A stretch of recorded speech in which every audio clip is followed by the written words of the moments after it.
আমি যেদিন থেকে পার্টি করি কোটি কোটি মানুষের সাথে কাজ করি, এবং আমি একবার নয় হাজারবার লক্ষবার বলেছি যে আমার পরিবার বলে কিছু পরিবার নেই। আমার পরিবার হচ্ছে মানুষের পরিবার, মামাটি মানুষের পরিবার। আর আমাদের পরিবারে যদি রক্তের পরিবার ধরেন, নিউ জেনারেশনদের নিয়ে, যেমন পাহাড়ে কিছুদিন আগে একটা বিয়ে হলো, আমাদের প্রায় 32 জন মেম্বার আছে পরিবারে। আমাদের কেউ কিন্তু এরকম নয়, এটাতে সবাই খুব ক্ষুব্ধ। এবং আমি সরাসরি বলছি, বড় হলে অনেকের লোভ একটু বেশি বেড়ে যায়। পরিবারটাকে বাদ দিয়ে যে যার খেলা খেলে। আমার পরিবারের ও কোনো মেম্বার বলে আমি মনে করি না। আজ থেকে আমি সব সম্পর্ক, শুধু আমি নই, আমাদের রক্তের পরিবারেরও যারা আছে, মামাটি মানুষের পরিবারেরও যারা আছে, সমস্ত সম্পর্ক ওর সাথে ছেদ হয়ে গেল। আজ থেকে কোনো রিলেশন আমার ভাই হিসেবে কেউ পরিচয় দেবেন না। ইন্ডিভিজুয়াল নাগরিক হিসেবে আপনারা কেউ কারো পরিচয় দিতেই পারে, সেটা আলাদা ব্যাপার।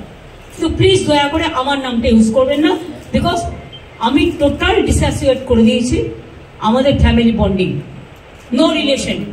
সুতরাং আমাদের দল যাকে প্রার্থী করেছে তিনি আমাদের প্রার্থী। প্রসূন ব্যানার্জি একজন অর্জুন অ্যাওয়ার্ডি, মনে রাখতে হবে। প্রসূন ব্যানার্জি দাঁড়ান, শৈলেন মান্না থেকে শুরু করে মোহনবাগান, এই জায়গাটা হচ্ছে হাওড়া। বিজেপি যাকে প্রার্থী করেছে তিনি আগে আমাদের প্রার্থী ছিলেন, যিনি আমাদের মেয়র ছিলেন। তিনি যেভাবে কেলেঙ্কারি করেছে, 2000 ছেলের ভবিষ্যৎ যেভাবে চাকরি দিয়েছেন বেআইনি ভাবে, কল্পনা করতে পারবেন না যদি তার সমস্ত কিছু বের করা যায়।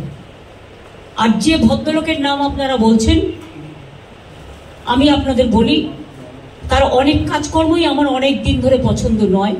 তার কারণ আমি অন্যায় কখনো সহ্য করি না, কিন্তু সবাই তো আর বাইরে সবটা বলতে পারে না। অনেক সময় বুক ফাটে তো মুখ ফাটে না।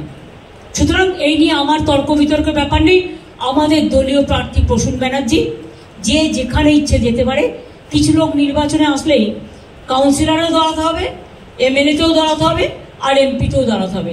আমার পরিবারের সবাই যদি বলে আমি এমপি ইলেকশনের টিকিট চাই, এমএলএ ইলেকশন টিকিট চাই, তাহলে আমি তো পরিবারতন্ত্র করব।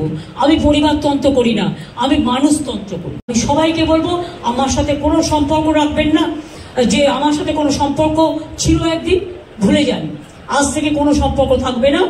যে যার স্বাধীনতা নিয়ে যেখানে ইচ্ছে লড়াই করতে পারে। আমি এত লোভী লোকেদের পছন্দ করি না। শুধু আজকে নয়, প্রত্যেকটা ইলেকশনই আমাকে অনেক অশান্তি করেছে, অথচ নিজেদের ছোটবেলাটা ভুলে গেছে। আমার বলা উচিত নয়। আমি অভিষেককে বলছিলাম যে বাবা যখন মারা গেছে, ওর বয়স ছিল 2.5 বছর, আমি 45 টাকা পেতাম, দুধের ডিপোয় কাজ করে মানুষ করেছি। কিন্তু তখন থেকে আমি রাজনীতিটা করতাম বলে ওকে মানুষ করতে পারিনি। হয়তো অনেককে, সবাইকে মানুষ করতে পেরেছি। আমাদের পরিবার খুব বড় পরিবার, এটা মানুষের পরিবার। কাজে এটা নিয়ে আমাকে আর আপনারা খোঁচাবেন না। আমার যা বলার আমি বলে দিয়েছি। ওর পাশে যেন আমাদের পরিবারের কোনো নাম না থাকে। দিদি, বিজেপির কেউ কে পেছনে আছে, গলগাটি হাঁটছে? টোটালটাই আছে। তারা সবসময় 23 কোটি, 25 কোটি, 30 কোটি ঘর ভাঙানোর খেলা প্রতি ইলেকশনেই করে।